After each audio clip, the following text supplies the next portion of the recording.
BNP chairperson Begum Khaleda জিয়ার সুস্থতা কামনায় দেশের বিভিন্ন স্থানে কোরআন তেলাওয়াত ও দোয়া মাহফিল হয়েছে। বগুড়ায় জেলা ছাত্রদলের উদ্যোগে কোরআন খতম, দোয়া মাহফিল এবং এতিমদের মাঝে খাবার বিতরণ করা হয়েছে। বিকেলে শহরের নবাববাড়ি সড়কে দলীয় কার্যালয়ে এই কর্মসূচি হয়। এ সময় বগুড়া জেলা বিএনপির সভাপতি রেজাউল করিম বাদশা বিএনপি চেয়ারপারসনের গণতন্ত্র পুনরুদ্ধারে ত্যাগ ও সংগ্রামের কথা তুলে ধরেন। এদিকে হবিগঞ্জে বেগম খালেদা জিয়ার সুস্থতা কামনায় এতিমদের নিয়ে খতমে কোরআন ও দোয়া মাহফিল হয়েছে।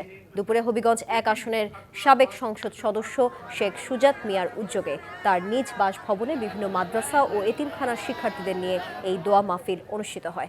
এছাড়া চট্টগ্রামের হাটহাজারীতে বিএনপি চেয়ারপারসন বেগম খালেদা জিয়ার রোগ মুক্তি কামনায় দোয়া মাহফিল অনুষ্ঠিত হয়েছে। সকালে দক্ষিণ শিকারপুর ও বুড়িশ্বর বিএনপির উদ্যোগে দোয়া মাহফিলে সভাপতিত্ব করেন বিএনপি নেতা নূর হোসেন মেম্বার। প্রধান অতিথি ছিলেন বিএনপি চেয়ারপারসনের উপদেষ্টা এস.এম. ফজলুল হক। বিএনপি চেয়ারপারসন বেগম খালেদা জিয়ার রোগ মুক্তি ও সুস্থ কামনায় খতমে কোরআন ও দোয়া মাহফিলের আয়োজন করেছে ঢাকা আইনজীবী সমিতি।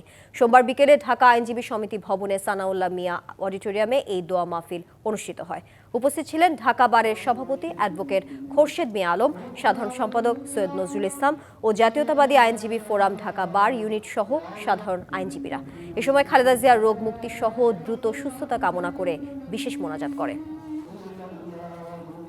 নতুন এবং ফিরে আসা গ্রাহকদের জন্য নগদে চলছে ক্যাশব্যাক সহ প্রতিদিন হাজারো উপহার জেতার সুযোগ। হবে আশা আর ফেরা, সারপ্রাইজ সেরা।